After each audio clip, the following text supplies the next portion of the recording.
Welcome into the fourth Mother Box. You are following us at Fourth Mother Box on Instagram, youtube.com/Fourth Mother Box for all things insanity inside Apocalypse. And we've been posting quite a bit of MetallicA content lately, and there's more to come. If you're new to the podcast from YouTube, because we've had several thousand views on those shorts, MetallicA brings the people, and they bring them here into 4MB. I love the MetallicA family that we met on the floor over the weekend in Chicago, but that we I speak of is my other Metallica brother from another mother. We're not supposed to say that anymore, though. Kyle Cosentino. Kyle, how the fuck are you today? Yeah, I'm doing good. Still kind of reeling from that show last week. Both shows, actually. I've been seeing a lot of support in the, just being out and about in the community. I've been seeing a lot of people with Metallica shirts. And, of course, I've seen on Facebook Marketplace where people are reselling the shirts that were exclusively at the show. And, obviously they quadrupled the price. So, that poster that you wanted, that Chicago Bears Metallica shirt that you wanted, you didn't get because somebody had to buy two and resell it on Facebook Marketplace. So, happy for them. I hope they burn in hell. And, yeah. You must burn. They must burn. Yeah. They must. They're the next witch that can burn. That's true. Cancel them. Damn it. But that's just a problem everywhere, right? The problem's not immune to Metallica, unfortunately. The problem's not immune to artists in general.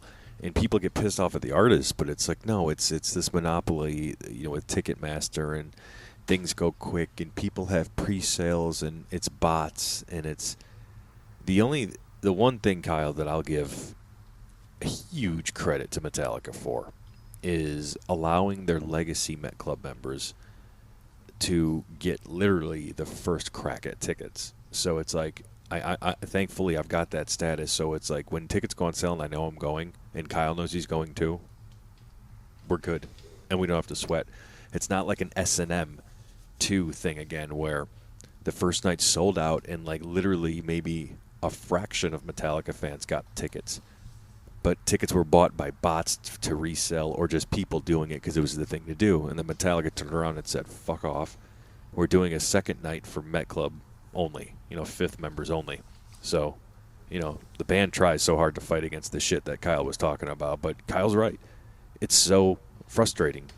And it's like the people who line up in the crack of dawn, because I was there 6:15 in the morning on that Friday show, in line, general admission, and there were people, Kyle, also in line for the fucking merch truck.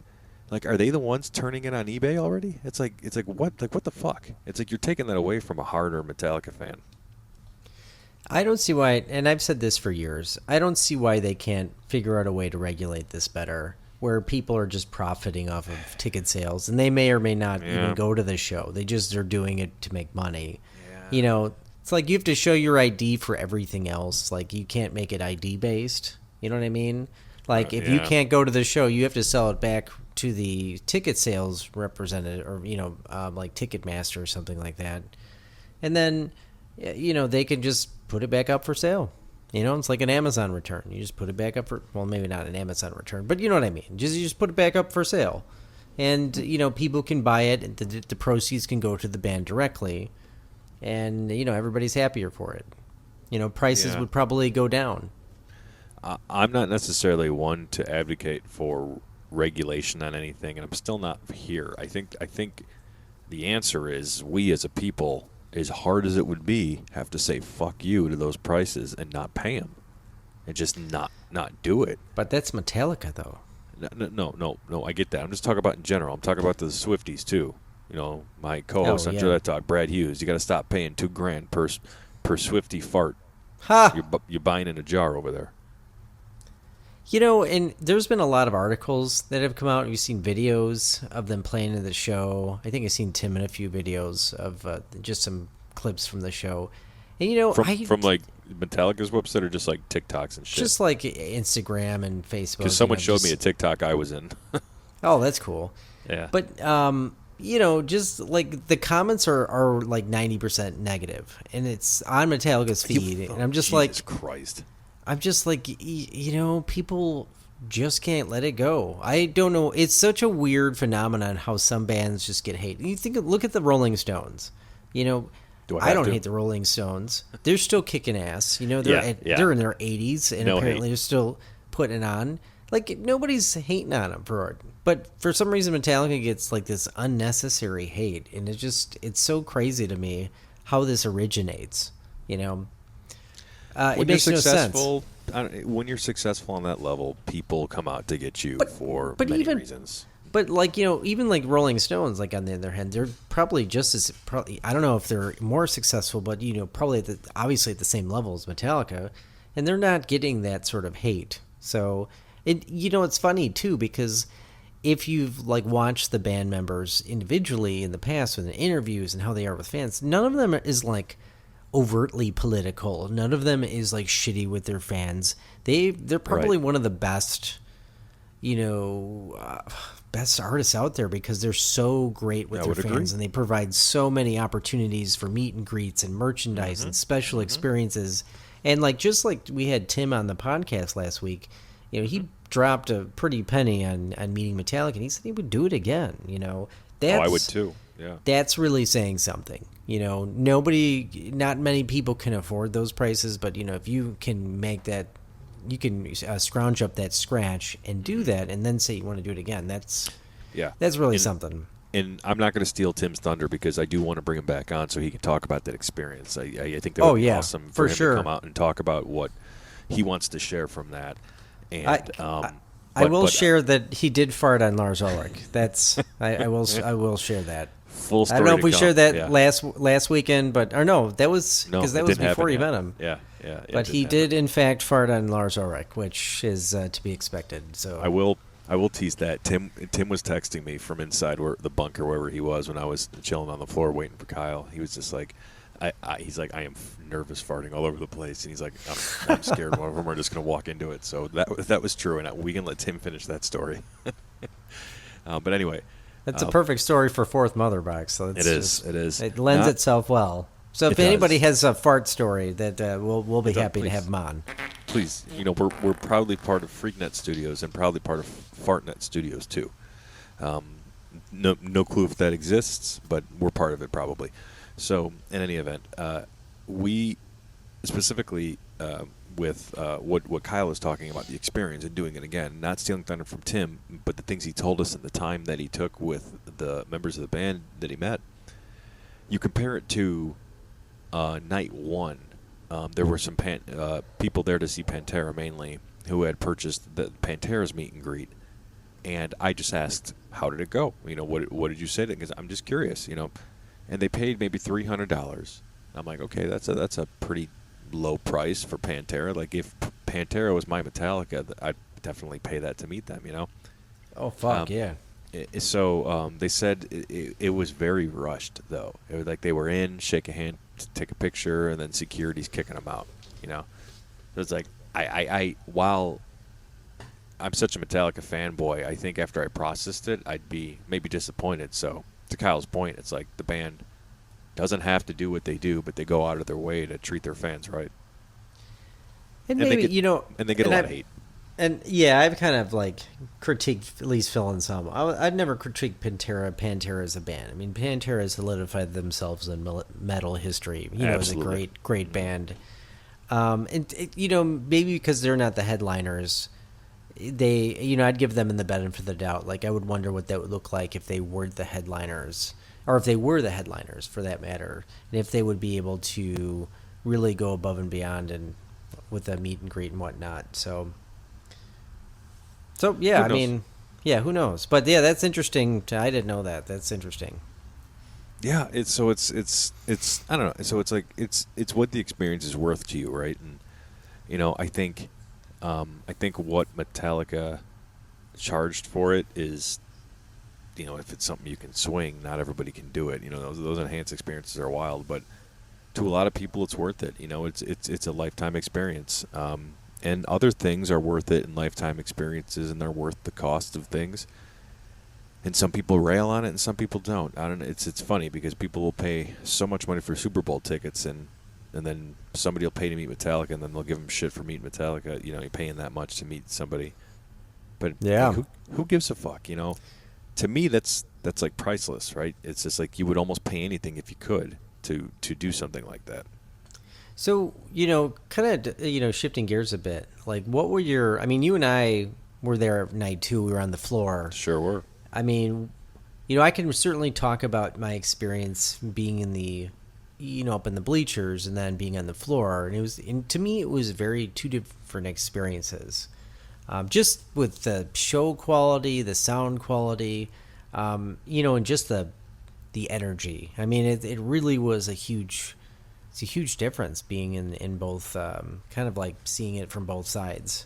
Mm-hmm. So I will say this, being up in the bleachers, one of the things that you get as a benefit being up in the stands that you don't get when you're close to the stage is you don't see, they had like these lights around the stage that changed colors and, they went in different patterns. It was just, in every song they played, it accentuated that song, and you really couldn't. And when I was thinking back to my experience on night two, I really didn't see that, because the stage was kind of like a little bit high, and if we were close to the stage, but not, I don't think like a lot of people could see on the stage. Like, we watched Ice Nine Kills, and we couldn't really see their stage show as well because it was the stage was a little bit higher up, so it really didn't lend itself well.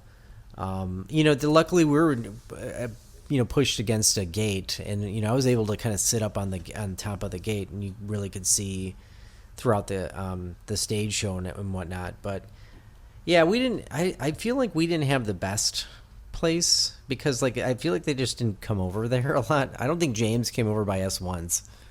He did. He did several times. It seemed like it was Kirk more so. Yeah. Kirk hung out by us most of the night. And we got Lars. We had two of Lars's kits. We had one a little bit to his left, a little to our left, and then a little off right to us. That was the best chance we got to see Lars all night before he went to the other side of the arena. Yeah, Kirk hung out by us a lot. He soloed quite a bit in front of us, which was cool. And yeah, James maybe didn't spend too much time over there, but I know he sang a few songs over to the mic to the right. So, but it's such a. I was seeing this discussion online, people not liking the stage setup so much, but then others making a really good point about like the way the stage is set up is allows so many more people to be as close as they possibly can, and getting an equal amount of time with the band, and just like versus like seats that are further back, but you get a fuller view. So I understood what they meant. So it's like feeling like maybe having 4 songs where James or like the band is like right in front of you versus being back several rows and not being able to see so much is better than the alternative. So I like the stage. I like the stage setup. I think it's cool that they allow so many people in the snake pit. I'm gonna get back in the snake pit. Next shows hopefully they tour next year and get their asses to the southeast. I promise I'll go to every single one of them. What did you think? What did you think of the sound quality? Being on the second night. The second night, I liked this. I liked where I was the first night better as far as sound quality goes. We were because I had a perfect mix of James, Kirk, Rob, and Lars right in front of me. I had Kirk's guitar to my right ear. I had James's to my left, like from where the speakers were coming out, and Rob was mixed into everything. And same with Lars. And the second night, I noticed James's guitar was probably a little bit more hintier on our side, but Kirk was very loud and in our face, which isn't a bad thing. So we heard every bit of the solos, especially when Kyle and I heard him fuck up. What was that? What did he goof the second night a little bit? Was it Fade? No, not Fade. What the fuck was it? He, from a guitarist perspective, and like I've played a lot of his solos and his riffs over the years, and he tends to not keep it the same, which is great. Yeah, it's fine. So he'll use, I think he uses like 3 to 4 different scales for his solos, but Yeah, I mean, it's also like kind of apparent that when he fucks up, and yeah, he fucks up, but he fucked up a little bit. It wasn't. I mean, to be honest, like Kirk Hammett fucking up is like Oh, nothing. So yeah, whatever. I saw He's on human. Instagram. I saw on Instagram the other day James singing "Until It Sleeps," and he totally like fucked up the lyrics. But whatever. They're in their 60s. It doesn't matter. It still sounds great to me, and Yeah. it's not like they're didn't do their homework. I can imagine with that level of energy that you experience just being on the stage and a roaring stadium filled with 70,000 plus people. Like, yeah, you know what? Sometimes it's hard to like keep focused and on track and whatnot. So I don't fault them for that. I mean, it's it was fine for me. I'd say though I agree with you about the sound. Actually, I feel like when I was up in the stands, the sound was a lot more clear and just had a lot more quality up in the stands. Like I heard James, I heard Lars, I heard everybody. It was really well balanced, and I don't know if it was just the first night or like the speakers that we were under, where it was mixed at. Yeah, I just think there was spots we were at, and Soldier Field has great, acoustics. It lends itself well to big bands like that. Yeah, yeah, absolutely, absolutely. So, So here's what I want to do. I want to go over both set lists, and we decide which was our favorite. We have to pick, right? Like it's our favorite pet, favorite kid. So, night one was they opened with Creeping Death, went into Harvester of Sorrow, played Holier Than Thou, which is a nice surprise. King Nothing, 72 Seasons, If Darkness Had a Sun, Fade to Black, Shadows Follow, Orion, Nothing Else Matters, Sad But True, Blackened, Fuel, Seek and Destroy, and Master of Puppets. Night 2, Whiplash, For Whom the Bell Tolls. In third, my personal number one all-time Metallica favorite song, Ride the Lightning. Kyle would tell you I fist pumped hard. And then into number 4, Kyle, can you still believe they fucking played Until It Sleeps? How cool. did not is see that coming. Me Did not neither. see that coming. I completely forgot they put that in the rotation again.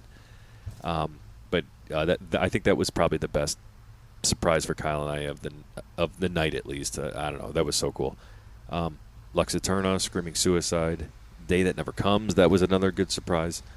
Wherever I May Roam, Call of Cthulhu, Unforgiven, Inamorata, which we obviously were hoping for.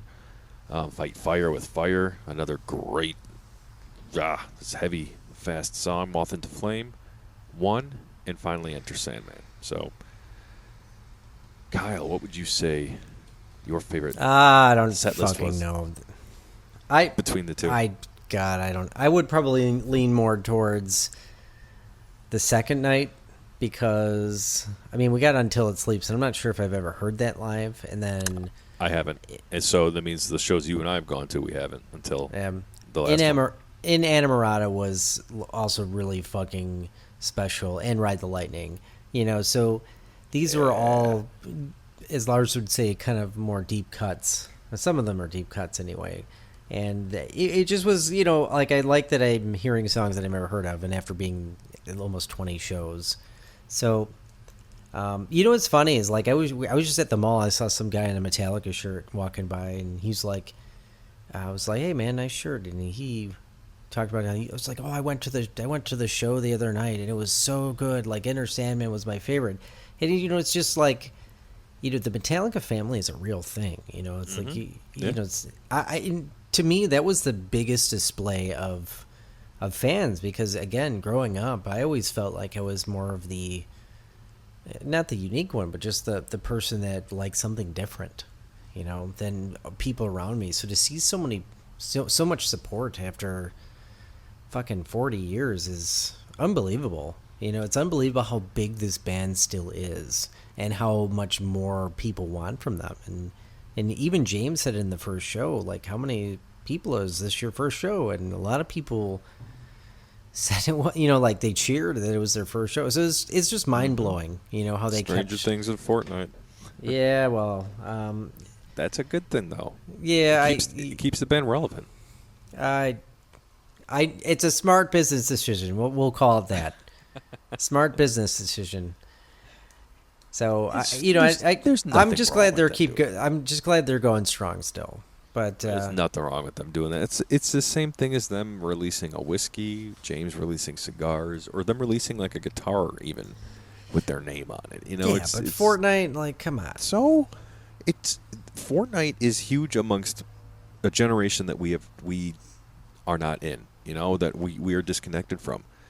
It's so that's big to them, and I think that's a really like Metallica's finding ways to reach out to them, and that's I saw so many kids that age at the show enjoying themselves. It's like, fuck, this is what it's all about. I'm just gonna be a little Evan about that. So I'm gonna be a little bit like you Evan. are. I'm just gonna be a Evan. gatekeeping hater. I'm telling you that, Kyle. Shut the fuck up. Yeah. Stupid prick. All right, let me tell you. So I'm gonna tell you what I told Brad as far as the set list go. My personal favorite night was night one, just because of the interactions I had and where I was.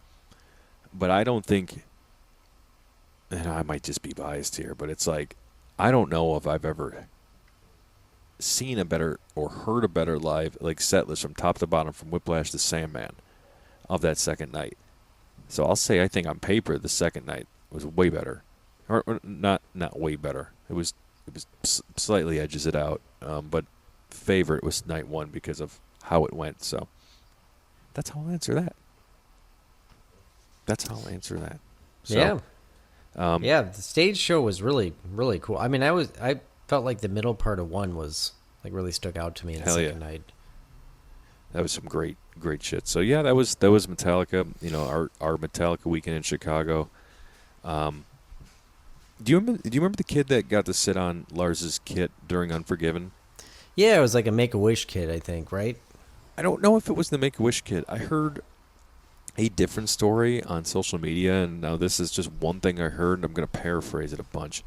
There was a Make-A-Wish kid there who James mentioned twice, but this kid apparently something about losing his father to cancer a couple months prior or years prior, and then going to his first Metallica show, and then they were on the floor, and like he wanted to get closer to the stage, and then his mom said, yeah, go ahead. Like she trusted the people up there, supposedly, and he just kept asking if I can go up, and she apparently lost him, like in the crowd, and something about she was just like, you know, nervous and afraid, and I guess Lars saw the kid and brought him on stage. So next thing she saw, that he was on stage with Lars. I don't know how truthful that is.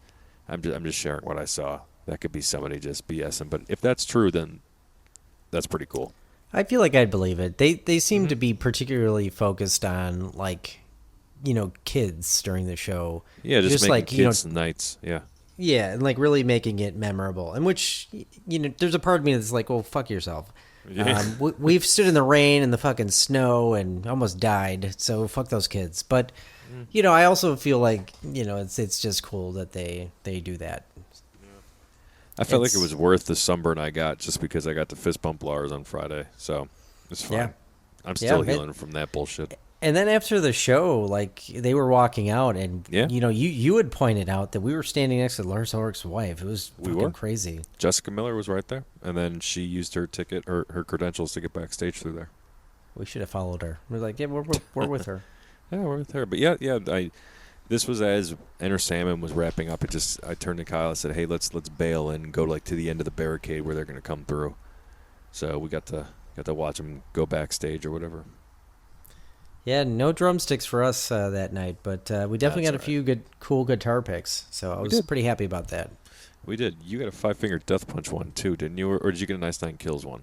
5-finger Death Punch, and I liked 5-finger in a college. I used to listen to the shit out of them. I like their sound, but they're a little bit dated now. But I think, you know, like there's some of their songs are pretty, like, they're just so bro metal. You know, I mean, in a pinch, like if you're at the gym and you put on some 5-finger Death Punch, like your workout's gonna be enhanced in a way, I feel like. But sure, yeah, it's you can get a lot of like I love the collab they did with Rob Halford. Oh yeah, they that's opened cool. up with "Lift Me Up." They did. That when I first heard that song, I thought it was one of the like best metal songs I've ever heard. You know, so like that was such a good, well Yeah, written because it song, had Rob Halford. especially with Rob Halford. And I remember the lead singer said that we're the guests on this song, on their own song. So which is pretty cool of him. And I'll give him credit, you know, because during the show he's like talking about Division, and he's like, you know, look to the person to your left and shake his hand. And I thought that was just kind of like nice to do that. Like that just seemed like a nice kind of a moment. So I didn't shake your hand. I didn't want to. You stupid prick. well, when I shook the guy's hand next to me, I totally farted all over you. So Oh, thanks. yeah, Thanks. Yeah, it's all right. that's the only reason I did that. I use it as an excuse. That's right. So that was pretty much Metallica. That Well, was Metallica. I'd say one last thing is like Ice Yes. Nine was, from what I saw, their stage show was awesome, and I would love to see them in a better venue where they can, you know, you could see the stage and whatnot, because they had like zombies and dudes with chainsaws on stage, and like, you know, there's people running with like an axe and chopping up the zombies. So it was like there was a lot of cool horror shit. Yeah, there was some but that- crazy stuff going on. But I was like, I just kept wondering, I'm like, how do they pay all these people, you know? It just seemed like there's like a million people that are like in this stage show, and it was just crazy. But I know. I was really impressed. They could be just dual. They could be like roadies and stage zombies. That's a good I don't know. point. That's Yeah, a good point. You just pay your roadies to do that. Do More or that less. shit. I mean, you're still gonna need like a tech there down, but that's a tech. I mean, oh God. I mean, could you imagine if Scourge ever made it that big? Like the amount of team we would need, like just to handle our shit. If we ever made it like that big. Well, we gave away cupcakes once, so we'd have to have a large supply of cupcakes during our show. Throw them That's out in all the right. crowd. We just That's like all right. pelt our fans with cupcakes. That's all right. You know who likes cupcakes? You know who fucking likes cupcakes? That's some young Lily, frosting. does she have a No, cupcake no, yet? no. I said, do you know who likes cupcakes? And that is P-Trap. Oh, That is fucking. I saw his P-Trap. ass the Did other you? day. Yeah, I have a really big problem with that no showing up to the place that I sent him to, lying ass. So you were there. You know I invited P-Trap. I posted the video. I was right by Sears Tower. I told him where he can find me in the loop. And he confirmed, or at least I thought he did, and he never showed up. So the fact of the matter is, Tony Gabagool remains leader of the LIM, and P-Trap is a little bitch, and he's scared. So you see him all the time? Next time, buy like expired coleslaw and throw it at the back of his head for me. What were you gonna do if you actually met up with him? Were you gonna give him a kiss? No, I was gonna You were gonna grab ki- him. you I were was gonna gonna kiss grab him. him by his shirt and tell him that he had it coming, and put him to sleep for a few hours. And kiss him. That's all. Yeah, sure. If that fulfills a sick fantasy of yours, Cosentino, then that's what I was gonna do.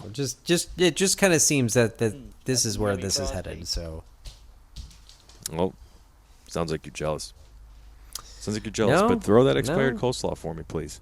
yeah, I'm not gonna do that. So Yes, you are. nah. Yes, you are. Have you read any good comics lately? You know, we are a comic book podcast, so and we do talk about Metallica because Kyle and I are the biggest Metallica fans you're ever going to meet. But getting back down to the core of the fourth mother box, we're DC guys. We love Marvel too. You know, we're critical of the MCU because they deserve it. But maybe they're turning a corner, right? Deadpool and Wolverine was a good time. You know, we'll certainly talk about comics. Comics, I feel like nobody like reads comics anymore. I feel like it's just all about the movies and TV shows. But there is some interesting developments in the wonderful world of comics. Absolutely. And there's actually what I thought was a comic, but it's actually a sequel novel to the original Batman with Michael Keaton. It's called Batman Resurrection. And the synopsis is, after the Joker's death, Batman and Gotham City face a mysterious new threat in the direct sequel. Ooh. So, it talks about, the Joker's gang and then Max Schreck being a part of it. So I think that man, it's a shame that this never got a full trilogy. With Keaton's character, but I would wonder too, like if they were really smart with this and they really blew this up, they could have been made like a link into the Flash movie. But God forbid they do anything like that. Yeah, I get that. That's a really cool idea, and I'm glad that it's getting to continue to be able to be played out because like Michael Keaton can't do it forever, right? And there's like limitations now on what you can continue, and I think continuing it in a comic book storyline is perfect. Speaking of continuing comic book stories, it's like Kyle, you and I love The Dark Knight Returns, and we love that that Frank Miller story. We just love how an older Batman is portrayed in that. And I was on CarterComics.com earlier this weekend looking at what they have for sale. They have a Dark Knight 3, which is a sequel to The Dark Knight Rises. The Master Race #1. I think I'm going to execute and buy this. It's like a brand new, the Bruce Timm variant cover too, limited, only 2,500 copies available of fucking like the Bruce Timm variant of old man Bruce Wayne from the one we've come to love in The Dark Knight Returns, just kind of looking over Gotham City. He's got some cracks in in the cowl. It's just a great combination of the Frank Miller of the 80s and what we loved from Conroy and the animated series right in the 90s. Yeah, so all the of Dark that. Knight, the Dark Knight Returns was literal perfection. Especially Absolutely. when they did the animated movie.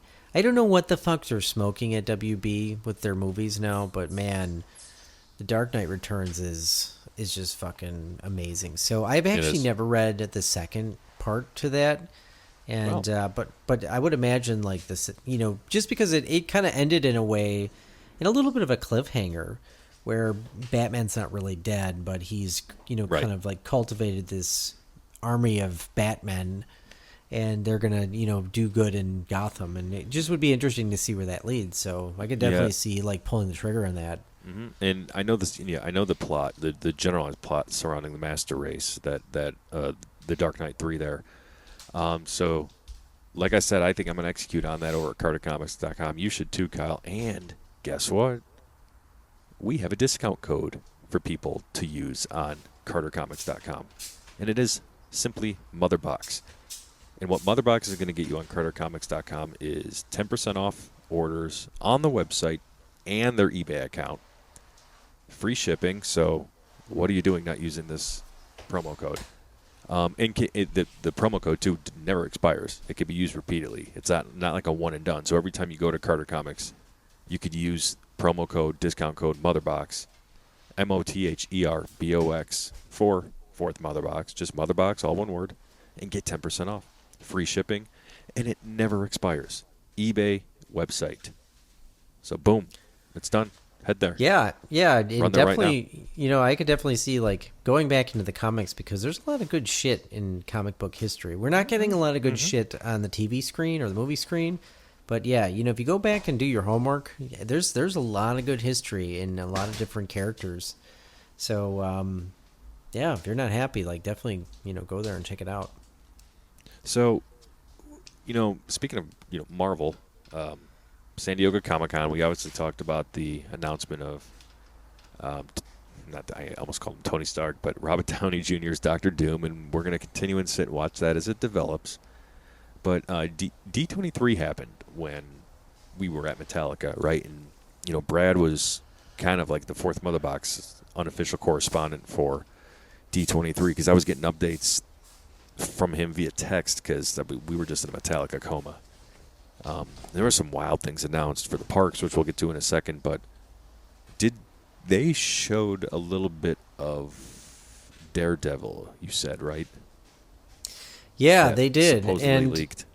there was so much shit that they put out. Man, it was just like, there was Marvel news, there was Disney park news, there was movies, there was Star Wars, a bit of Star Wars as well. I mean, like, it was just coming out left and right. So D23 was, man, it was fucking coming out swinging. Probably in retaliation to Epic Universe, even though that I feel like Epic Universe is going to probably dominate anything Disney's doing And it's a lot of the park stuff seems like it's not going to be until Much you later, know, like much later. 2027. Yeah. Yeah, we're going to be old as fuck, so we'll see how well. We'll be 41. That's not old as fuck. Yeah, well. Maybe for you. Yeah, well, we won't exactly be on scooters just yet, but No, I won't. Yeah. I mean, you've already accomplished that, so. well, yeah, I mean, it's true, but I had to break that shit in That's leaving right. in the China Pavilion. That's right. I wonder if it's still there. I should go check. It is. It's immortalized. It's immortalized there. So yeah, there was some Daredevil supposedly. The MCU is changing. DC, we get Creature Commandos got a date in December, right? Like that's kind of like the first unofficial official canon for the DCU. Yeah, So I don't know. Be paying attention. I mean, I know it all starts with Superman, but James Gunn still said like this. What Creature Commandos is going to be canon. So it's like a soft start to it. Sorry, I just got hit by my fiance. What did you? What did you? Did you fart on her or something? No, I slapped her in an area because I'm stupid. Yeah, I slapped her butt. Okay. Anyway, yeah. So back to D23. They didn't really show us the Daredevil trailer, and I'm kind of like wondering. I mean, seemingly a lot of good stuff has come out about this, though. I think they're headed in the right direction. I'm just worried about the quantity because there's like 20 some odd episodes, and more isn't always better. I mean, remember back in Netflix when this was a Netflix series, they were contained around like 10-ish episodes, I believe. But at least they got the old cast back, and Kingpin is going to be a part of it. I'm certainly happy to see all these characters return. I saw his new suit, which looked really good. I mean, there was a lot more red in it, and it definitely was reminiscent of what we saw in the Netflix series. But it was. I was very happy with it. It certainly seems like it's kind of like retaining its rated R-ish status for at least for TV world. So this is pretty cool. I mean, Deadpool and Wolverine pulled it off with the movies, so might as well do it for Daredevil. Speaking of Deadpool and Wolverine, that passed the billion mark, and it beat the Joker's record already. Yeah, lock and step. They're already talking about a sequel, and I'm just like, just because it works doesn't mean that you should. And I think a sequel would obviously be something I would go see, but I don't know. That's what Disney wants. Disney will bleed it dry. They're just like throwing darts at a dartboard, and whatever sticks, they're just going to keep going with it. Yes. They bleed it dry, and then they move on to the next. This is what businesses do. Yeah, that's what Disney is. Has Star Wars gotten to that point? Because I feel like they're kind of at the same place as Marvel. Yeah. Some would say Star Wars has gotten to that. I wouldn't. I don't want to say bleed it dry because, look at the Acolyte. Like, I don't think the Acolyte's bleeding it dry. Like, bleeding Star Wars dry, I think would be going continuously to the Luke Skywalker over and over and over again. And I thought they were getting there a little bit with around Book of Boba Fett and Mando 2 and. We're like, all right, we're seeing a lot of Luke, I get it. And I don't know. I'm always conflicted whether there's too much of something. Sometimes I'm like, I could watch this until a billion seasons. And then others I'm like, okay, well that story is done. We don't need to move on. And I think like something like Breaking Bad. Breaking Bad was, one of the most popular TV series in America. And it did it in 5 seasons or whatever. It was great, well-written story. Spinned off into Better Call Saul. Again, both great stories. I don't think it needs to go back and resurrect the characters and continue on. I mean, I think it's done. I feel like Halloween, in a lot of ways, is done. They did announce that they're going to do a Halloween video game with the Unreal Engine, which is like and they're going to have John Carpenter involved, which I actually think is really cool because we've kind of never seen something like that. I mean, there's been a few horror games, like with Friday the 13th and Dead by Daylight, but this seems like it's taking a really drastically different approach. So I'm eager to see what they come out with. Okay. But, they were coming out with a Halloween TV series at some point, and I just feel like this story is done. Same thing with all the OG horror characters like Freddy Krueger and Chucky and, Jason. And Jason's coming out with a new TV series. So it's like, I just feel like, there's not really more you can explore here. You could reinvent it, but I don't know. That's just how I feel. Sure. But other things just seem like, you can really build off of that. Like the world of Star Wars, the world of Marvel. I think maybe Star Wars has more room to build, way more room to run, because there's so much out there. Yeah, they announce a new planet every other day, and there's a billion stories happening and intersecting and intertwining. Well, yeah, all at the same time. Sense. Yeah. So I think that probably has a lot more staying power than maybe the Marvel Cinematic Universe does. And it seemed like Star Trek is kind of like, I think Star Trek is older than Star Wars too.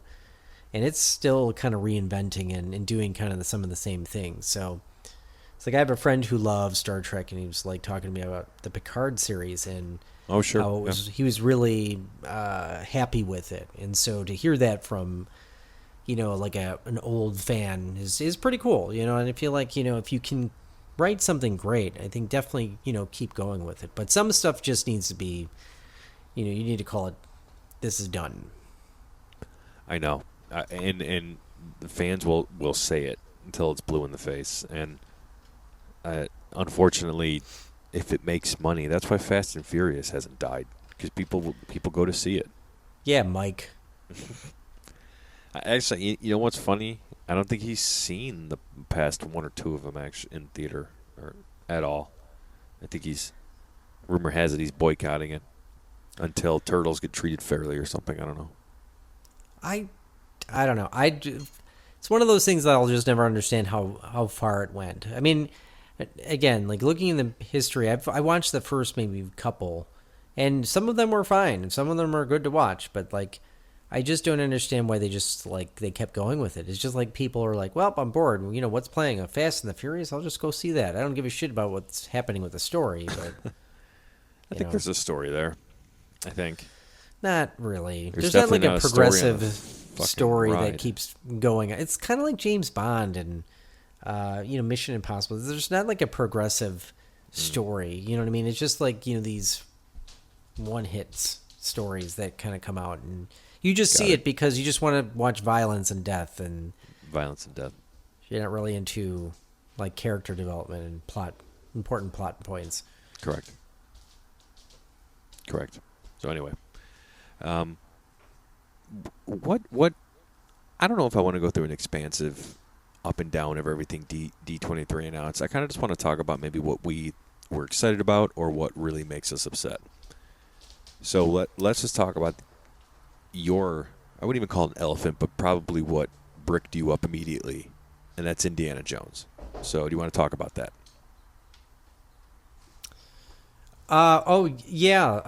So I don't know if I read a little bit about this, and I'm not sure if this is a replacement for Dinosaur. I kind of wish they would just... 1,000% is. Okay. I'm going to be really pissed if it's a copy and paste job. If they fucking copy and paste this shit, I'm going to be so pissed. They said it's a new story. They said it's a story not in any of the parks.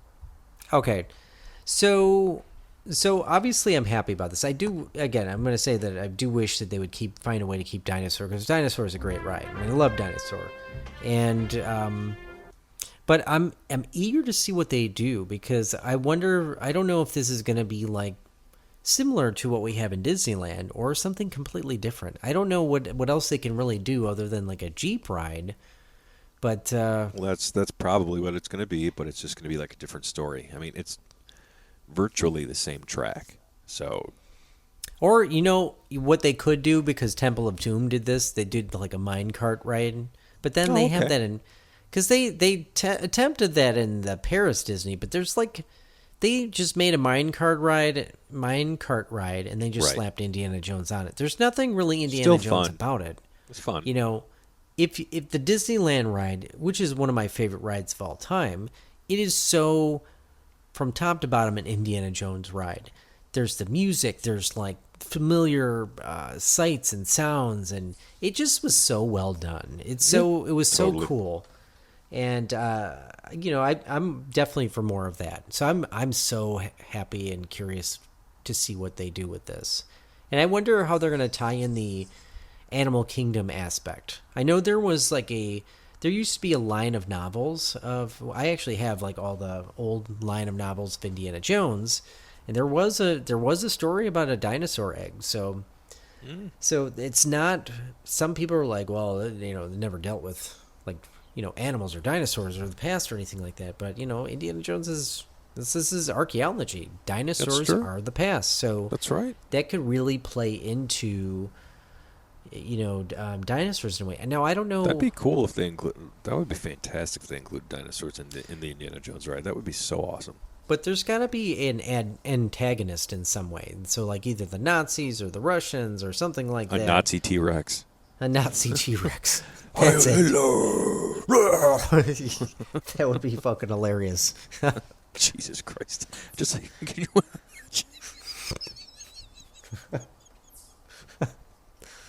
could you imagine like rolling up in the Jeep behind like this T-Rex marching back and forth with like a swastika on it?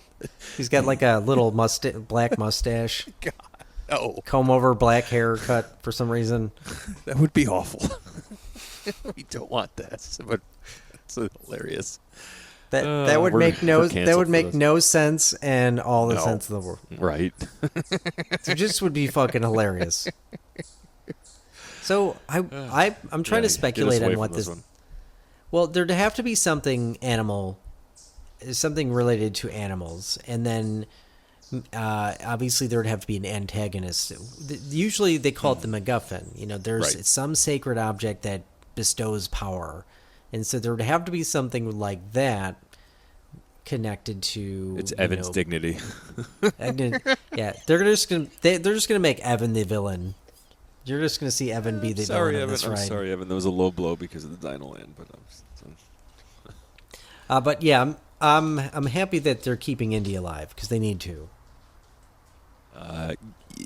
yeah. I'm gonna say this about how I feel about this. I think there's, being a dad now, I see things different. I saw things this way always, but I see them in a clearer light now. It's like the parks now for my daughter. I mean, she's one. She's gonna be one in a few weeks, but like in a couple years when she starts to remember the parks, they're gonna be much different than what Kyle and I experienced in the '90s.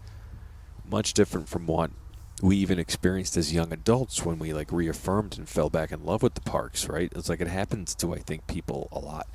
Where you go as a kid, then there's a chunk of your life where you're either not interested, you're a cool teen that you don't give a shit, and then you're a young adult again, and maybe you go on a bigger family trip, and you're just like, fuck, I remember this, because that's what happened to me. I didn't necessarily stop liking them, I just never went back, and then went as an adult again, and it like reignited this love, and look at me now.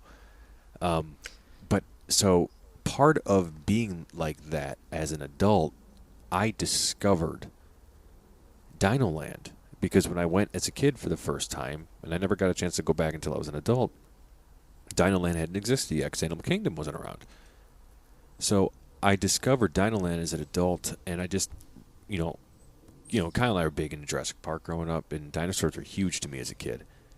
So just as this already taken back as a young boy, you're feeling nostalgic just being in Disney and being very magical. Then you go into Dino Land and then you go on the fucking dinosaur ride, and it's like, this is everything 7 to 11, 12-year-old Tom would have wanted, just to do. This is what I sat and would write stories about, after reading or watching Jurassic Park. So it was like, it was so cool to discover Dino Land as an adult.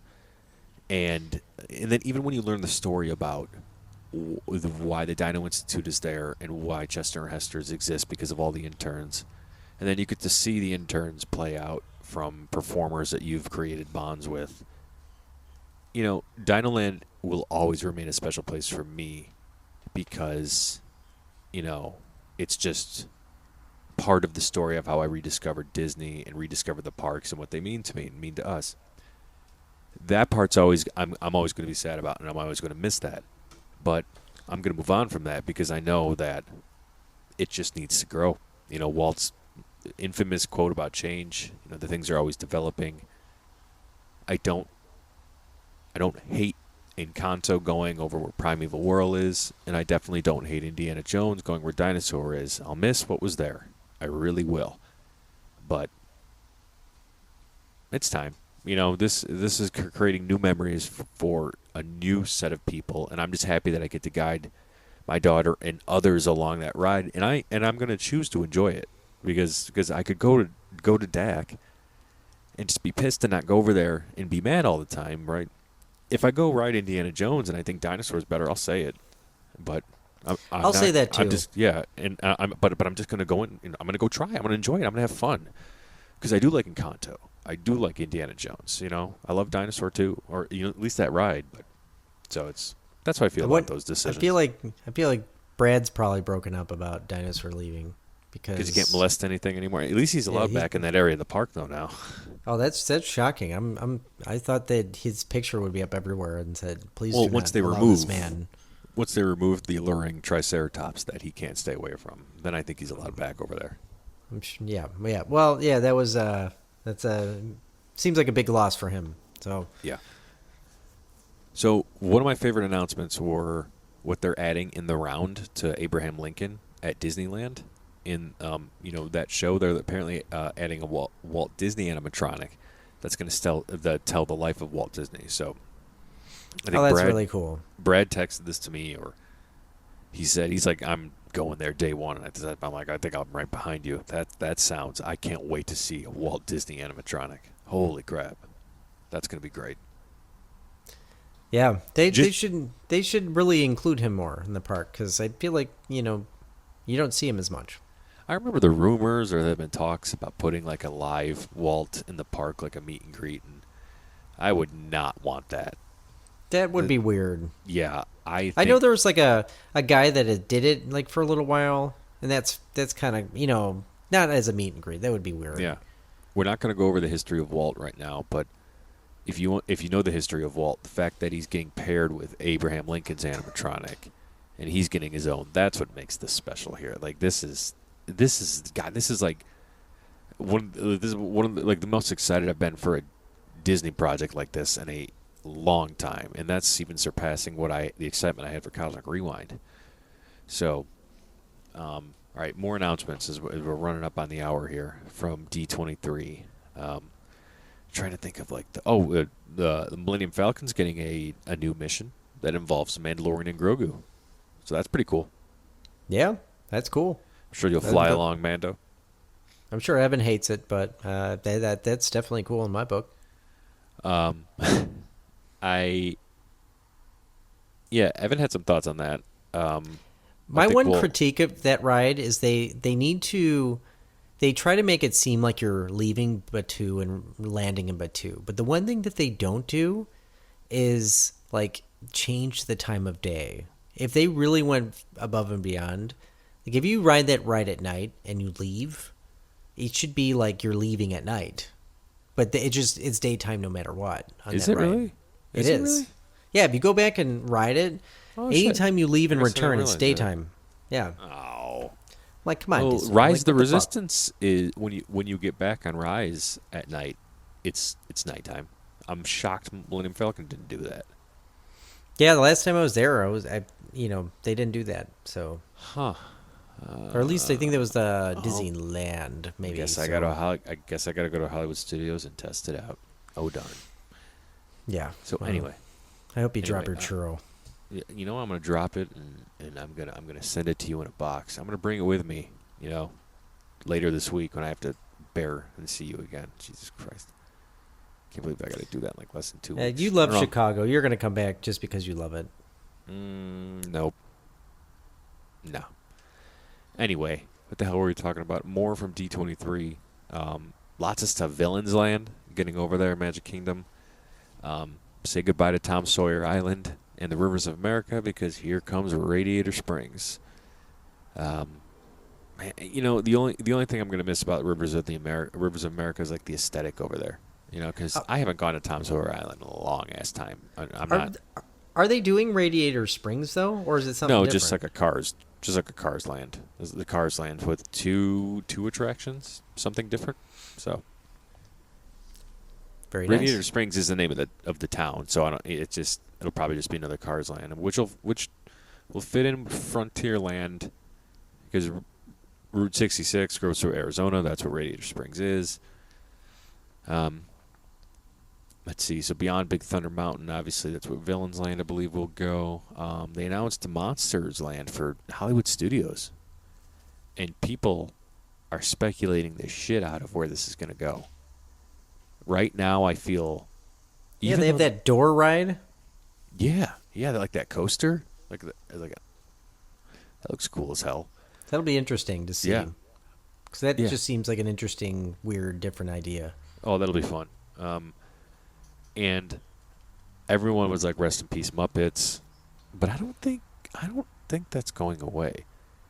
I would look at I'd be fine. Launch Bay. I'd be fine with Oh, it. you shut your whore mouth. Okay, shut your whore mouth. Damn it. The Muppets are timeless and they should be there forever. But if they go away, I'll you be just fine like with them because you're sexually attracted to Muppets. Yep. There's a Muppet I truly want to mupp. Yep. Tom Sure is. has a infatuation with Kermit the Frog. So, but I think Launch Bay. I think the Launch Bay and Disney Junior. Oh, you're laughing at your own joke. You fucking Great cock. transition. Yeah. He can't speak on that because he's embarrassed, but he's Sure. Yep. he's enamored with Kermit. Keep on spouting Kermie. your bullshits under 48 inches. I got slides for you to ride over at the Riviera Resort when you're here. Hopefully there's a yeah. hurricane that just takes you away. Nah. Just picks you up from whatever hotel you decided to stay at and just throws you into the Gulf of Mexico. Nope. I'm like a cockroach. You're not getting rid of me. Yeah, I'll try hard enough. So let's wrap this up. Cars Land, Monsters, I think if Launch Bay is going, but then I saw like an executive posted and then deleted something like they were told that they're moving, their offices are moving out of Hollywood Studios, and I don't know where those offices are, so I'll have to ask people in the know. So you guys have been great. We've been Fourth Mother Box. Kyle, is there any other topics you want to talk about? If not, I'll hand it over to you to give us the final thoughts. You guys should send us your thoughts on what would be a great relationship name for Tom and Pete Trap. Maybe Tom Trap? Pete Tom? I don't know.